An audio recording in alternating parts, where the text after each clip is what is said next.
Hey, September 11th, 2019, September 11th, 2001. I remember exactly where I was. I'd fallen asleep on my couch, lived at 3875 Van Buren Avenue in Oakland and Adams Point. And I always had a tendency to fall asleep and watching late night TV.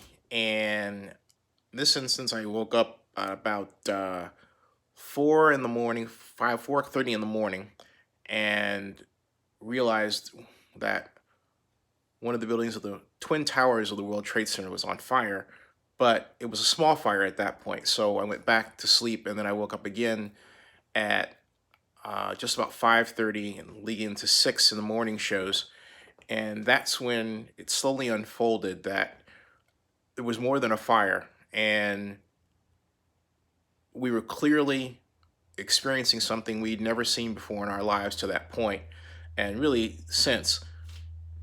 Airplanes were ran into two United Airlines and American Airlines planes, 767s, not small ones, were hijacked and then guided into both World One and World Two buildings I've been in. My mom took me when I was 14 to Windows on the World, the most fantastic high level restaurant experience I've ever had in my life, uh, for obvious reasons, I think.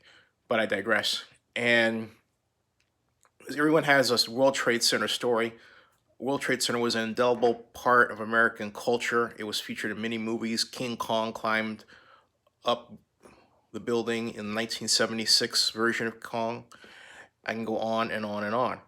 But on this particular day, it was quite clear that at first, these buildings were on fire. And then second, what was thought to be by some just explosions, maybe explosions caused from something that blew up inside of it, then maybe something that caused it to explode because it was hit, say, a missile, were neither. They were gigantic commercial aircraft, 767s. But what happened after that was even more horrifying.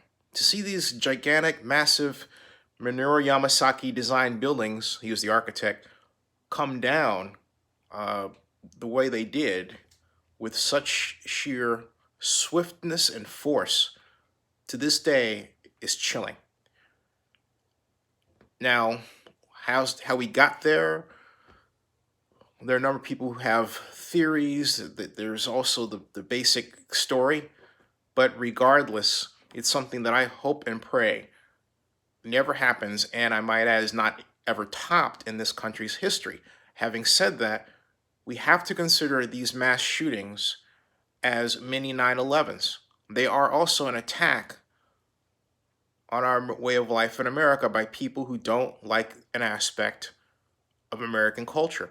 From that view, what was done to us by Muslim terrorists is no different than what has been done to us by white supremacists and white nationalists and crazy nuts here in the United States. Stay tuned for more.